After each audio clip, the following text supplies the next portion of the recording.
चलिए दोस्तों, मैं IAS अकेडमी में आपका स्वागत है। जो कल आपको वीडियो दिया गया था गुजरात का, और एक वीडियो और अभी डाला जाना है मेघालय वाले क्षेत्र का, यानी कि मेघालय पठारी क्षेत्र का डाला जाना है। आज जो आपको वीडियो दिया जा रहा है वो थोड़ा लंबा हो जाएगा। भारत के जो प्राकृतिक दृश्य हैं, भारत के जो भौतिक भूगोल है, पर्वत, पठार, मैदान या जो भी है, वो आज आपको बड़ा वीडियो आपको दिया जा रहा है। तो भारत के जो पठारी क्षेत्र हैं या पर्वतीय क्षेत्र हैं, तो उसको निम्न भागों में बांट करके अध्ययन कर लिया जाता है। और ये जो वर्गीकरण आपको दिया जा रहा है, ये मेजर वर्गीकरण है।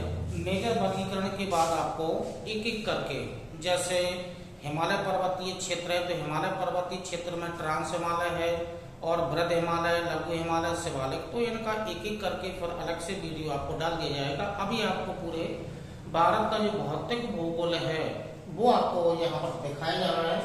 तो जो भौतिक भूगोल है, तो पहले चलते हैं उत्तरी पर्वतीय क्षेत्र के अंतर्गत आते हैं। तो उत्तरी जो पर्वतीय क्षेत्र है, उत्तरी पर्वतीय क्षेत्र है या पठारी क्षेत्र है, इसको दो भागों में बांट दिया जाता है। एक तो इसमें आ जाएगा ट्रांस हिमालय वाला क्षेत्र आ जाएगा, यानी कि ट्रांस हिमालय का क्षेत्र आ जाएगा, और दूसरा जो है वो मुख्य जो हिमालय है वो हिमालय वाला क्षेत्र आ जाएगा।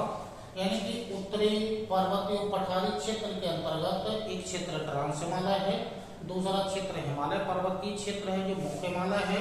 यानी कि जो ट्रांस हिमालय है वो उत्पत्ति और संरचना की दृष्टि से हिमालय पर्वतीय क्षेत्र से पुरानी संरचना है, जिसके अंतर्गत यहाँ पर काराकोरम आ जाएगा, यानी कि काराकोरम पर्वतीय क्षेत्र आ जाएगा, लद्दाख का पठारी क्षेत्र आ जाएगा, और जो जास्कर श्रेणी है, जास्कर श्रेणी इसके अंतर्गत आ जाएगी।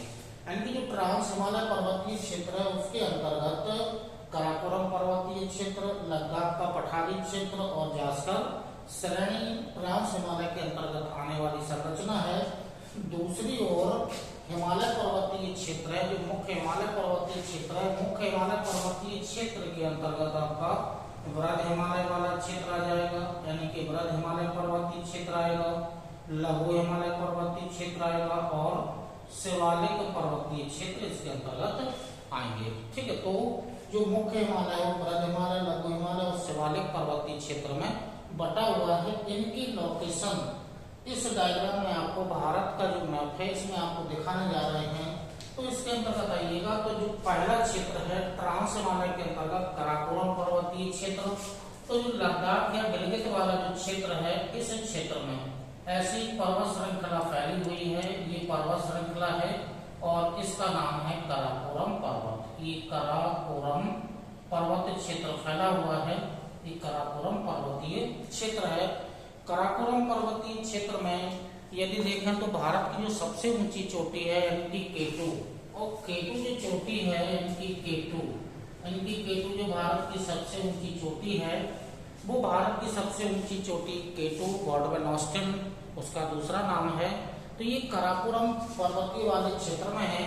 अब इसी क्रम में आएगा, जैसे हमने आपको काराकोरम का यानी कि मेजर क्लासिफिकेशन के अंतर्गत लोकेशन आपको दिखाई है, यही आगे वाले जो वीडियो बनाए जाएंगे काराकोरम पर्वत को बाहर निकाल करके काराकोरम पर्वत का विस्तार किस क्षेत्र में है, उस पर कौन कौन सी अन्य चोटियां हैं, कौन कौन से हिमनद हैं, कौन कौन से दर्रे हैं, किन किन नदियों का उद्गम होता है, संरचना की दृष्टि से क्या क्या यहाँ पर है, वनस्पति के रूप में यहाँ पर क्या क्या है। ये जो मेजर के बाद जो माइनर क्लासिफिकेशन आएगा उसके अंतर्गत आपको जानकारी देंगे। तो अलग अलग करके फिर आपको लास्ट में वीडियो, आगे वाले वीडियो अलग अलग करके दिए जाएंगे। अभी केवल जो दिया जा रहा है वो मेजर क्लासिफिकेशन के अंतर्गत आपको केवल लोकेशन के रूप में आपको जानकारी दे रहे हैं, या जो उस क्षेत्र में पर्वत पठारी क्षेत्र में या जो प्रमुख विशेषता होगी या जो प्रमुख चोटी होगी वो आपको लोकेशन में यहाँ पर दर्शा दिया जाएगा। फिर जो माइनर क्लासिफिकेशन होगा उसमें फिर आपको इनकी गहराई से वीडियो दिया जाएगा। तो जो काराकोरम पर्वतीय क्षेत्र है इसकी सर्वोच्च चोटी यानी कि केटू या गॉडवन ऑस्टिन है, यह भारत की सबसे ऊंची चोटी है। ये भारत की सबसे ऊंची चोटी है, यानी कि वृहद हिमालय पर अलग चोटी आएगी। जो काराकोरम पर्वतीय पर्वतीय क्षेत्र है काराकोरम पर्वत के जस्ट दक्षिण में, ये वाला जो क्षेत्र है, इस वाले क्षेत्र में ये पठारी क्षेत्र है, ये लद्दाख का पठार है, यानी कि लद्दाख, ये लद्दाख पठारी क्षेत्र है, ये लद्दाख पठार है। यानी कि जो लद्दाख पठार की जो लोकेशन है काराकोरम पर्वत के दक्षिण में और जास्कर के उत्तर में, इनके दोनों के बीच में अवस्थित लद्दाख का पठारी क्षेत्र है, जो भारत में शीत मरुस्थल का उदाहरण है और भारत में सबसे कम वर्षा वाला क्षेत्र लद्दाख का पठारी क्षेत्र, जहां 10 सेंटीमीटर से भी कम वर्षा होती है। और इस पठारी क्षेत्र से होकर के जो सिंधु नदी है, वो इस पठारी क्षेत्र से होकर के ऐसे करके ये सिंधु नदी यानी कि प्रवाहित तो होती है। और जो सिंधु नदी लद्दाख के पठारी क्षेत्र यानी लद्दाख के पठारी क्षेत्र से होकर के बहती है। तो ये लोकेशन में लद्दाख का पठार है, भारत का सबसे ऊंचा पठारी क्षेत्र है। जो लद्दाख का पठार है, लद्दाख के पठार के दक्षिण में जो लोकेशन आपको मिलेगी, लद्दाख पठारी क्षेत्र के दक्षिण में यहाँ पर एक पर्वत श्रृंखला ऐसी फैली होगी। ये जो पर्वत श्रृंखला है ये जास्कर श्रेणी है या जास्कर रेंज है या जास्कर श्रेणी है, जास्कर रेंज है। जास्कर रेंज यानी कि जम्मू कश्मीर वाले क्षेत्र में जास्कर ऐसे नाम दिया जाता है, जो लद्दाख के पठार के यानी कि दक्षिण में है। उत्पत्ति और संरचना की दृष्टि से यह है वृद्ध हिमालय या हिमालय पर्वतीय क्षेत्र है, उससे संबंधित है, लेकिन लोकेशन इसे ये ट्रांस हिमालय के अंतर्गत इसको रखा जाता है। लद्दाख के दक्षिण में जास्कर का ही विस्तार, ये वाला जो क्षेत्र है ये तिब्बत का पठारी क्षेत्र है। तिब्बत के पठारी क्षेत्र में जो जास्कर का ही भाग है, इसे यहाँ नाम दिया जाता है कैलाश पर्वत। एक कैलाश पर्वतीय क्षेत्र है जहाँ पर मानसरोवर, राकस जैसी प्रमुख झीलें हैं। तो जास्कर को ही तिब्बत के पठारी क्षेत्र में कैलाश पर्वत के नाम से इसे जाना जाता है। तो काराकोरम, लद्दाख का पठार और जास्कर रेंज ये ट्रांस हिमालय के अंतर्गत आने वाली पर्वत श्रृंखला या पठारी क्षेत्र है। दूसरी तरफ आइएगा तो मुख्य जो हिमालय पर्वतीय क्षेत्र है, तो मुख्य जो हिमालय पर्वतीय क्षेत्र है जहाँ पहले कभी टैथिस सागर था, वहाँ हिमालय पर्वत की उत्पत्ति हुई। कैसे उत्पत्ति हुई है वो थ्योरी वाला सेक्शन होगा। तो जो टैथिस सागर जहाँ था वहाँ पर हिमालय पर्वतीय क्षेत्र की उत्पत्ति हुई है, जिसके अंतर्गत बृहद हिमालय, लघु हिमालय और शिवालिक पर्वतीय क्षेत्र को रखा जाता है। तो इसके नीचे ट्रांस हिमालय के जस्ट नीचे जो क्षेत्र है वो मुख्य हिमालय वाला क्षेत्र है। अब मुख्य हिमालय की लोकेशन देखिएगा। जो जम्मू कश्मीर में जो नंगा पर्वतीय क्षेत्र है या नंगा पर्वत नाम की चोटी है, वहां से इसका यानी कि विस्तार की पश्चिम वाला क्षेत्र है और यहाँ से ऐसे लेकर के इस क्षेत्र में ये पूरा का पूरा वृहद हिमालय पर्वतीय क्षेत्र है। तो ये वृहद हिमालय पर्वतीय क्षेत्र जो अर्धचंद्राकार रूप में यानी कि फैला हुआ है, यानी कि जो पश्चिमी हिमालय वाला भाग है इसका अक्षांश थोड़ा ऊंचा है और जो पूर्वी हिमालय वाला भाग है उसका अक्षांश यानी कि नीचे है। तो ये अर्धचंद्राकार रूप में विस्तारित भारत की सबसे लंबी पर्वत श्रृंखला है, बृहद हिमालय है या ग्रेट हिमालय है। ये बृहद हिमालय वाला क्षेत्र है। अब बृहद हिमालय पर चूंकि जो सबसे ऊंची जो चोटी है वो नेपाल देश में है। जो सबसे ऊंची चोटी है वो माउंट एवरेस्ट है, यानी कि माउंट एवरेस्ट। जो माउंट एवरेस्ट करके जो चोटी है वो यानी कि नेपाल वाले क्षेत्र में है, भारत में नहीं है। हिमालय पर्वत की जो दूसरी सबसे ऊंची चोटी है, जो दूसरी सबसे ऊंची चोटी है हिमालय की, बृहद हिमालय की जो दूसरी सबसे ऊंची चोटी है वो भारत के जो सिक्किम राज्य है वहां पर है, नाम है उसका कंचन, यानी कि कंचनजंगा है। एक कंचनजंगा नाम की एक चोटी है। अब यहाँ पर डिफरेंस ये है कि देखिएगा, हिमालय पर्वत की सबसे ऊंची चोटी माउंट एवरेस्ट है जो विश्व की सबसे ऊंची चोटी है। हिमालय पर्वत की दूसरी सबसे ऊंची चोटी कंचनजंगा है जो भारत के सिक्किम राज्य में है। तो ये तो हिमालय पर्वत से हो गया है। अब यहाँ देखिएगा माउंट जो केटू है, वो भारत की सबसे ऊंची चोटी है, और दूसरी सबसे ऊंची चोटी जो हो जाएगी वो कंचनजंगा हो जाएगी। लेकिन हिमालय पर्वतीय क्षेत्र में भारत की सबसे ऊंची चोटी कंचनजंगा मानी जाएगी। ओवरऑल करके भारत की सबसे ऊंची चोटी K2 है। भारत में हिमालय पर्वत की सबसे ऊंची चोटी कंचनजंगा है। अब यहाँ से जो लोकेशन है, जो बृहद हिमालय पर्वतीय क्षेत्र है, इसका विस्तार बहुत ज्यादा है। आगे करके आपको अलग अलग वीडियो दिए जाएंगे, तो इसका विस्तार यानी कि यहाँ से नंगा पर्वतीय क्षेत्र से लेकर के यहाँ नंगा पर्वतीय क्षेत्र है, और पूर्व में उत्तर व पूर्व में एक नामचा बरवा नाम का एक क्षेत्र है, यानी कि अरुणाचल प्रदेश में, वहां तक इसका विस्तार है। तो ये बृहद हिमालय पर्वतीय क्षेत्र, बृहद हिमालय के जस्ट नीचे दक्षिण में आएंगे, तो बृहद हिमालय के नीचे यानी कि पंजाब का जो क्षेत्र है, यानी कि जम्मू कश्मीर वाला जो क्षेत्र है, यहाँ से इसका विस्तार है, और पूर्वोत्तर राज्यों में इसका विस्तार है। तो ये वाला जो क्षेत्र है ये लघु हिमालय है, ये लघु हिमालय वाली लोकेशन है। जहाँ पर उत्तरी पूर्वी राज्यों में ये लघु हिमालय है, लघु हिमालय वाला क्षेत्र है, और उत्तरी पूर्वी राज्यों में लघु हिमालय की छोटी छोटी पहाड़ियां हैं, डफला, मिकर, मिसमी, अबोर, पटकोई, बुम वगैरह ये सब पर्वत श्रृंखलाएं हैं। तो बृहद हिमालय के दक्षिण में लघु हिमालय का विस्तार है। जो लघु हिमालय का विस्तार है वो जम्मू कश्मीर में जो क्षेत्र है वहां से लेकर के जो उत्तरी पूर्वी जो भारत के जो राज्य हैं वहां तक इसका विस्तार है।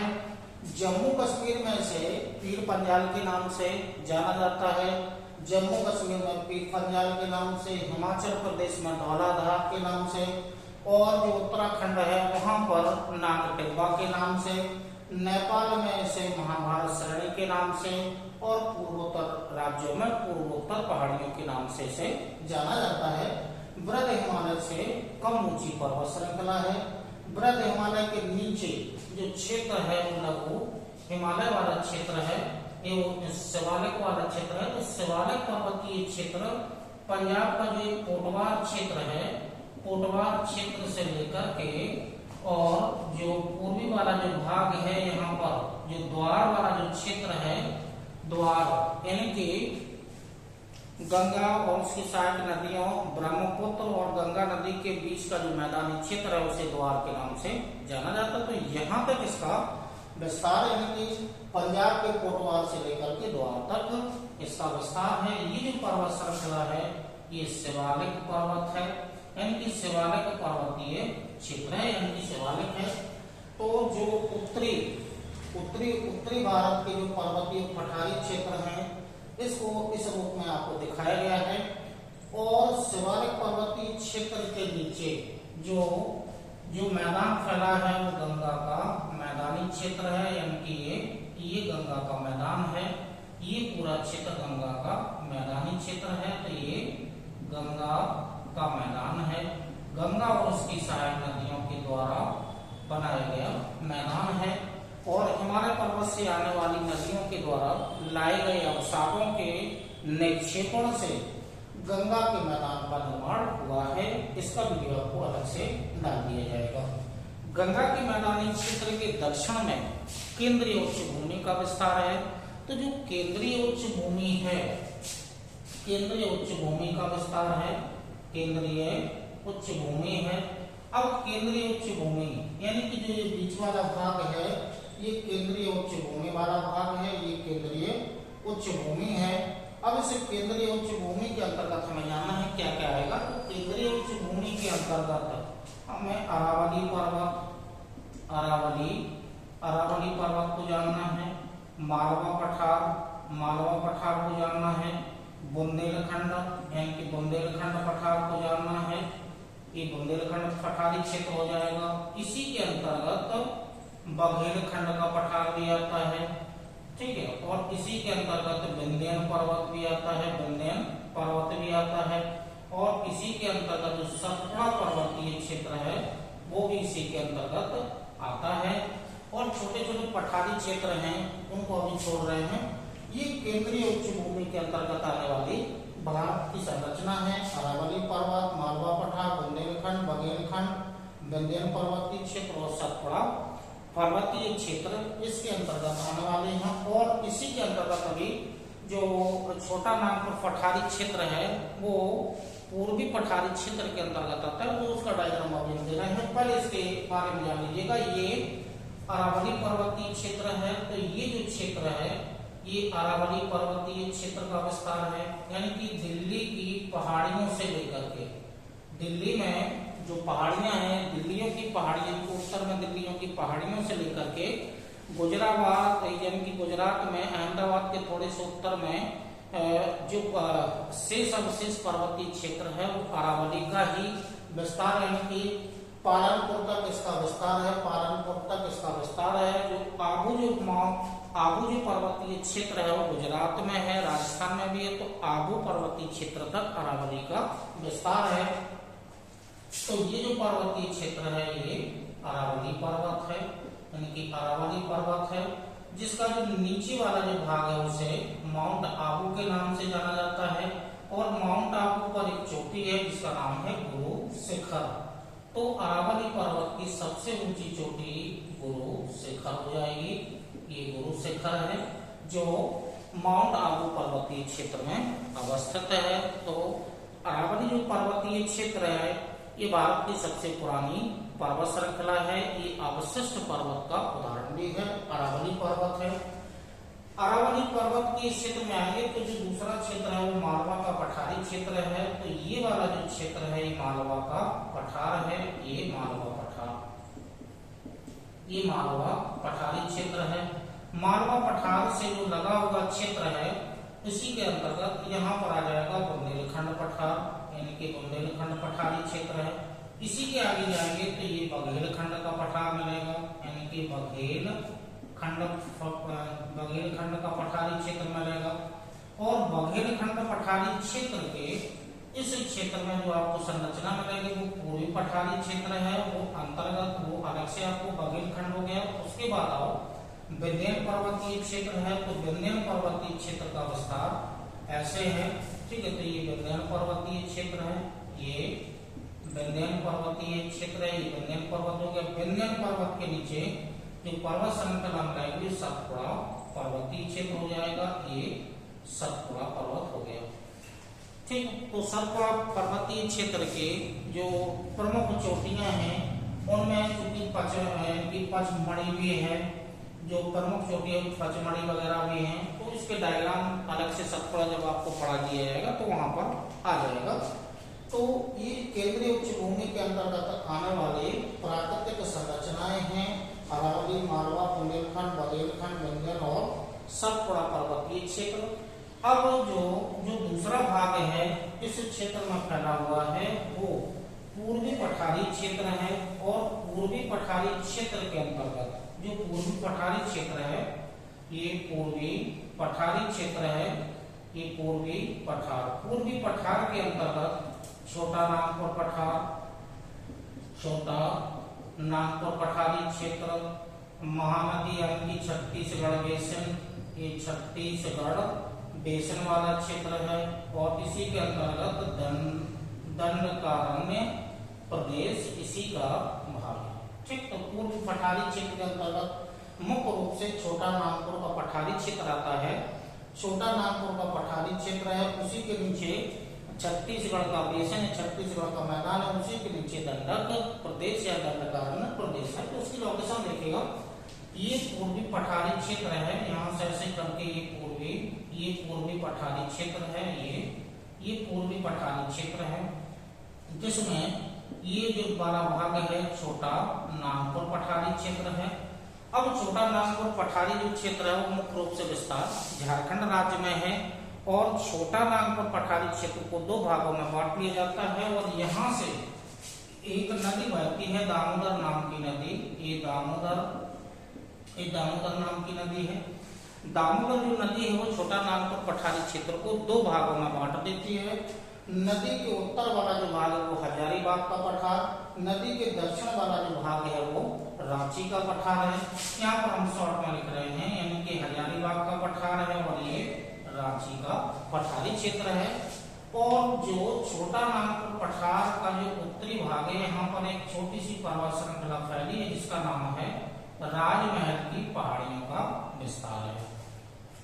छोटा नागपुर पठार के जो नीचे वाला जो भाग है, छोटा नागपुर पठार के जस्ट नीचे वाला जो भाग है, यहाँ पर ये छत्तीसगढ़ बेसिन लगा हुआ है, यानी कि छत्तीसगढ़ बेसिन का विस्तार है। छत्तीसगढ़ बेसिन जो है वो मुख्य रूप से महानदी और उसकी सहायक नदियों का जो अपवाह क्षेत्र है या बेसिन क्षेत्र है, उसी को नाम दिया जाता है छत्तीसगढ़ का बेसिन, जिसका मुख्य रूप से विस्तार छत्तीसगढ़ राज्य में और उड़ीसा राज्य में है।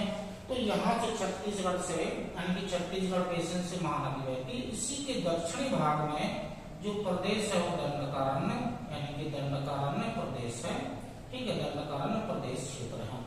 तो छोटा नागपुर पठार, उसके दक्षिण में छत्तीसगढ़ बेसिन, उसके दक्षिण में दंडकारण्य प्रदेश है, जो पूर्वी पठारी क्षेत्र के अंतर्गत आने वाली संरचना है। अब इसके बाद आइएगा तो जो दक्षिण भारत का पर्वतीय और पठारी क्षेत्र है, दक्षिण भारत का जो पर्वतीय और पठारी क्षेत्र है, अभी दक्षिण भारत में आना है। इसके पहले आपको गुजरात राज्य का वीडियो आपको डाल दिया गया, जो वहाँ की प्रमुख नदियां, झीलें या छोटी छोटी जो पर्वत श्रृंखलाएं हैं, उसका वीडियो आपको डाल दिया गया था। थोड़ा सा एक केंद्रीय उच्चभूमि और ये छोटा यानी कि पूर्वी पठारी क्षेत्र। अब यहाँ पर आइएगा तो एक छोटा सा यानी कि क्षेत्र मिलेगा, लूनी और उसकी सहायक नदियों का क्षेत्र है। तो अरावली के जस्ट ये वाला जो क्षेत्र है, ये राजस्थान का मैदान है, यानी कि राजस्थान मैदान है। और राजस्थान मैदान के जस्ट दक्षिण में ये वाला जो पूरा क्षेत्र फैला हुआ है, ये थार मरुस्थलीय क्षेत्र है, ये थार मरुस्थल है। तो ये थार मरुस्थल का मुख्य रूप से विस्तार राजस्थान राज्य में है। थोड़ा बहुत जो उत्तरी गुजरात है उसमें थोड़ा सा विस्तार है। तो अरावली पर्वत के पश्चिम में, अरावली पर्वत के पश्चिम में लूनी और उसकी सहायक नदियों के द्वारा बनाया गया जो मैदानी क्षेत्र है, उसको राजस्थान का मैदान या राजस्थान का बांगर क्षेत्र कहा जाता है। इसी के जस्ट पश्चिम में जो थार मरुस्थल का विस्तार है। अरावली पर्वत से निकलने वाली जो नदियां हैं, वो जो नदियां हैं वो यहाँ कच्छ किरण में आकर के या अरब सागर में गिरती हैं। इसके पश्चिमी भाग से निकलने वाली नदियां अरब सागर में गिरती हैं। पूर्वी भाग से निकलने वाली नदियां गंगा के मैदान से होकर के बंगाल की खाड़ी में गिरती हैं। यानी कि जो अरावली पर्वतीय क्षेत्र है वो अरब सागर में गिरने वाली नदियां, बंगाल की खाड़ी में गिरने वाली नदियों के बीच में क्या है, जल विभाजक के रूप में है। इसी तरह से विंध्यन जो पर्वतीय क्षेत्र है, विंध्यन पर्वतीय क्षेत्र के दक्षिणी भाग से निकलने वाली नदियां दक्षिण भारत की नदियां हैं। उत्तरी भाग से निकलने वाली नदियां उत्तरी भारत की नदियां हैं। उत्तरी भाग से निकलने वाली नदियां गंगा और उसकी सहायक बन जाती हैं, जो यहाँ पर बंगाल की खाड़ी में गिरती हैं। पश्चिमी दक्षिणी भाग से निकलने वाली नदियां हैं वो दक्षिण भारत की नदियां हैं, जो यहाँ पर अरब सागर वाले क्षेत्र में गिरती हैं। तो यह विंध्य पर्वतीय क्षेत्र है जिसका विस्तार गुजरात में राजपीपला से लेकर के और मध्य प्रदेश, उत्तर प्रदेश और बिहार में जो कैमूर पर्वतीय क्षेत्र है, कैमूर की पहाड़ियां हैं, वहां तक इसका विस्तार है। इसी तरह से जो सतपुड़ा पर्वतीय क्षेत्र है, इसका भी यानी कि जो विस्तार है वो गुजरात से लेकर के मुख्य रूप से मध्य प्रदेश और छत्तीसगढ़ में अमरकंटक जो पर्वतीय क्षेत्र है, यहाँ तक इसका विस्तार है। ठीक है, तो जो सतपुड़ा वाला जो क्षेत्र है, इसकी सबसे ऊंची चोटी है उसका नाम है धूपगढ़। ये धूपगढ़ नाम की जो चोटी है, ये सतपुड़ा पर्वतीय क्षेत्र की सबसे ऊंची चोटी है। ठीक है, अन्य चोटियों में पंचमणि भी है, पचमणि भी है, बैमानगढ़ भी है, अमरकंटक भी है। तो ये अन्य चोटियां हैं। सतपुड़ा जो पर्वतीय क्षेत्र है, इसको मध्य प्रदेश में महादेव के नाम से, छत्तीसगढ़ में मैकाल के नाम से और अमरकंटक पर्वतीय क्षेत्र के नाम से जाना जाता है। अब जो विंध्यन पर्वत और सतपुड़ा पर्वत के बीच से होकर के भ्रंश घाटी से, यहाँ से होकर के भ्रंश घाटी से एक नदी बहती है जिसका नाम है नर्मदा। मतलब ये भ्रंश घाटी से होकर के नदी बहती है। और विंध्य पर्वत और सतपुड़ा पर्वत ब्लॉक माउंटेन या अवरोधक पर्वत के उदाहरण हैं। इसी तरह से नीचे वाला जो क्षेत्र होगा वो दक्षिणी पठारी क्षेत्र है। यहाँ से एक नदी और बहेगी जो तापी या ताप्ती नाम की नदी है। अब बात करते हैं जो दक्षिणी जो पठारी क्षेत्र है या जो दक्षिणी पठारी क्षेत्र है, इसके अंतर्गत दक्षिणी पठारी क्षेत्र के अंतर्गत क्या क्या जानना है। जो दक्कन ट्रैप है यानी कि दक्कन ट्रैप वाली संरचना को जानना है। इसी में कर्नाटक पठारी क्षेत्र को जानना है। इसी के अंतर्गत आंध्रा पठार को जानना है। तो जो दक्षिणी पठारी क्षेत्र है, ये जो बीच वाला जो क्षेत्र है दक्षिणी पठारी क्षेत्र है, जिसके अंतर्गत दक्कन ट्रैप, कर्नाटक पठार और आंध्रा का पठार शामिल है। तो ये 3 लोकेशन आपको यहाँ पर जानना है। तो यहाँ आइएगा तो यहाँ अभी छोटी छोटी पर्वत श्रृंखलाएं अभी हम नहीं दे रहे हैं, अभी केवल जो मेजर वर्गीकरण है उसका वर्गीकरण है। ये वाला जो क्षेत्र है ये दक्कन ट्रैप है। ये दक्कन ट्रैप वाला क्षेत्र है, इनकी ट्रैप वाला क्षेत्र है। सीढ़ीनुमा संरचना है। सीढ़ीनुमा संरचना का मतलब है कि इसका जो ऐसे जो ढाल है वो इस तरफ है, ये ऊंचा क्षेत्र है और क्रमशः ये नीचा क्षेत्र है। दक्कन ट्रैप है। दक्कन ट्रैप का विस्तार मुख्य रूप से महाराष्ट्र जो राज्य है उसमें इसका विस्तार है। दक्कन ट्रैप के अंतर्गत हरिश्चंद्र की पहाड़ियां, अजंता एलोरा की पहाड़ियां, सतमाला की पहाड़ियां, नर्मदा की पहाड़ियां, बालाघाट की पहाड़ियों का विस्तार है। अभी केवल हम डायग्राम में नीले वर्गीकरण को दे रहे हैं। इसी के नीचे कर्नाटक पठारी क्षेत्र है। ये वाला कर्नाटक पठार है। तो ये कर्नाटक पठारी वाला क्षेत्र है। कर्नाटक ये पठार है। कर्नाटक पठार के इस वाले क्षेत्र में ये वाला जो क्षेत्र है, ये वाला क्षेत्र है ये आंध्रा पठार है। ये आंध्रा पठारी क्षेत्र है, आंध्रा पठार है। आंध्रा पठार को जो कृष्णा नदी है वो 2 भागों में बांट देती है। यानी कि कृष्णा नदी ऐसे करके कृष्णा नदी ऐसे, ये कृष्णा नदी है। और कृष्णा नदी के उत्तर में ये जो क्षेत्र है वो तेलंगाना का पठार है। ये तेलंगाना पठारी क्षेत्र और नीचे रायलसीमा पठारी क्षेत्र है। यानी कि तेलंगाना के पठार को कृष्णा नदी 2 भागों में बांट देती है। कृष्णा नदी के उत्तर वाला जो भाग है वो तेलंगाना का पठार है, दक्षिण वाला जो भाग है वो रायलसीमा का पठारी क्षेत्र है। अब इसके बाद नीचे आइएगा तो दक्षिणी पठारी क्षेत्र हो गया है। अब ये पर्वतीय क्षेत्र नहीं हुआ है, तो पर्वतीय क्षेत्र में आएगा दक्षिणी पर्वतीय क्षेत्र के अंतर्गत, यानी दक्षिणी पर्वतीय क्षेत्र के अंतर्गत दक्षिणी पर्वत के अंतर्गत मुख्य रूप से नीलगिरी पर्वत हो जाएगा। इसी के नीचे जाएगा वो अन्नामलाई पर्वतीय क्षेत्र है। इसी के नीचे आएंगे तो कार्डेमम या इलायची की पहाड़ियों वाला क्षेत्र है। कार्डेमम या इलायची की पहाड़ियों वाला क्षेत्र है। ठीक, तो दक्षिण पर्वतीय क्षेत्र के अंतर्गत नीलगिरी, अन्नामलाई और कार्डेमम या इलायची की पहाड़ियां हैं। तो इनकी लोकेशन अगर दिखाएंगे तो ऐसे करके ये नीलगिरी पर्वत है। नीलगिरी पर्वत हो जाएगा। इसी के दक्षिण में अन्नामलाई पर्वत हो जाएगा और इसी के दक्षिण में इलायची या कार्डेमम की पहाड़ियों वाला क्षेत्र हो जाएगा। ये दक्षिणी पर्वतीय क्षेत्र के अंतर्गत आने वाली संरचना है। नीलगिरी पर्वतीय जो क्षेत्र है इसकी जो सबसे ऊंची चोटी है वो दोदा बेटा है, यानी कि दोदा बेटा है। और अन्नामलाई की जो सबसे ऊंची चोटी है वो अनाईमुडी है, अनाईमुडी। और ये जो अनाईमुडी चोटी है दक्षिण भारत की सर्वोच्च चोटी है। तो नीलगिरी की सबसे ऊंची चोटी दोदा बेटा, अन्नामलाई की सर्वोच्च चोटी अनाईमुडी जो दक्षिण भारत की सर्वोच्च चोटी है।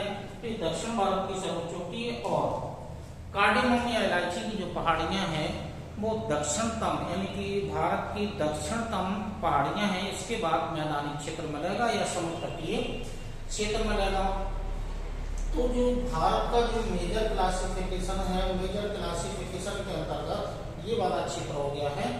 अब जो संरचना आती है पश्चिमी घाट और पूर्वी घाट। तो जो पश्चिमी घाट और जो पूर्वी घाट संरचना है, पश्चिमी घाट और पूर्वी घाट, ये वाला जो क्षेत्र है नर्मदा नदी के दक्षिण से लेकर के ये वाला जो क्षेत्र है इसको नाम दिया जाता है जो जाकर के नीलगिरी पर्वत की क्षेत्र में फैल जाता है और इसका नाम है पश्चिमी घाट के नाम से इसे जाना जाता है, या सह्याद्री की पहाड़ियां, ये सह्याद्री की पहाड़ियों के नाम से इसे जाना जाता है।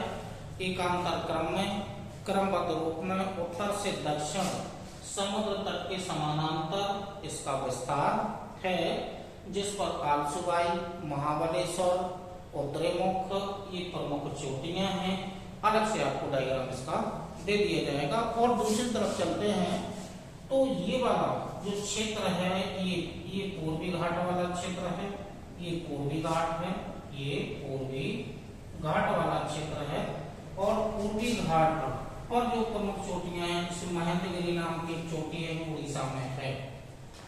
तो जो ये यहाँ पर गुजरात का जो कच्छ रण है, ये कच्छ रण यहाँ पर आ जाएगा।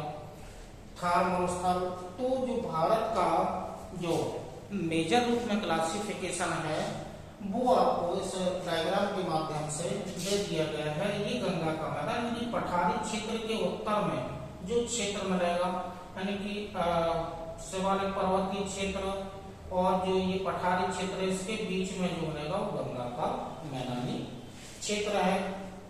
अब आइएगा तो जो लघु हिमालय पर्वतीय क्षेत्र है, लघु हिमालय पर्वतीय क्षेत्र में जो कुछ पहाड़ियां हैं जैसे डफला हुआ, मेकेर हुआ, मिसमी हुआ, पटकोईबुम, पटकोईबुम, मेकेर हुआ, मेकेर हो गया, रैगमा हो गया है और बरेल हो जाएगा, ठीक है, बरेल पहाड़ियां। इसके अलावा नागालैंड में नागा हिल, मणिपुर में मणि हिल या लुसाई की पहाड़ियां, त्रिपुरा में त्रिपुरा हिल, और जो अलग से नाम है डफला, मेकेर, मिसमी, पटकोईबुम, मेकेर, रैगमा और बरेल। इसके अलावा पूर्वोत्तर राज्यों में जो राज्य हैं उन्हीं के नाम पर उन पर्वत श्रृंखलाओं को नाम दिया गया है। और इसके बाद इस क्षेत्र में ये वाला जो क्षेत्र है ये मेघालय का पठार है, यानी कि मेघालय पठारी क्षेत्र है, ठीक। तो जो लघु हिमालय को पूर्वोत्तर राज्यों में विशेष छोटी छोटी पर्वत श्रृंखलाएं या छोटी छोटी श्रेणियां हैं उनको ये विशेष नाम दिए जाते हैं। मेघालय का जो पठारी क्षेत्र है वो हिमालय पर्वतीय क्षेत्र से संबंधित नहीं है, इससे पुरानी संरचना है। मेघालय पठार का संबंध ये जो दक्षिणी जो पठारी क्षेत्र है इससे संबंधित ये संरचना है। तो जो ये वीडियो जो आपको दिया गया है मेजर रूप में भारत का जो क्लासिफिकेशन है, जो भौतिक भूगोल है उससे संबंधित है। आगे जो आपको वीडियो डाले जाएंगे इन पर्वत श्रृंखलाओं को या जो भी आपको प्राकृतिक रूप में दृश्य दिए गए हैं सबको एक एक करके आपको इसका वीडियो दे दिया जाएगा। जैसे बृहद हिमालय है, कितनी लंबाई में फैला है, कितनी चौड़ाई है, कितनी ऊंचाई है, किन किन राज्यों में फैला है, कौन कौन सी हिमनद हैं, कौन कौन सी दर्रे हैं, किन नदियों का उद्गम होता है। तो बृहस्पति वर्गीकरण आपको जो माइनर जो आपको वीडियो डाले जाएंगे उसमें आपको इसकी पूरी जानकारी दे दी जाएगी। तो ये जो मेजर क्लासिफिकेशन है वो आपको दे दिया गया है। इसी क्रम में आपको जो छोटे छोटे वीडियो होंगे या जो माइनर जो क्लासिफिकेशन होगा वो आपको दे दिया जाएगा। तो वो वीडियो थोड़े गहराई से होंगे। तब तक के लिए नमस्कार, धन्यवाद, जय हिंद।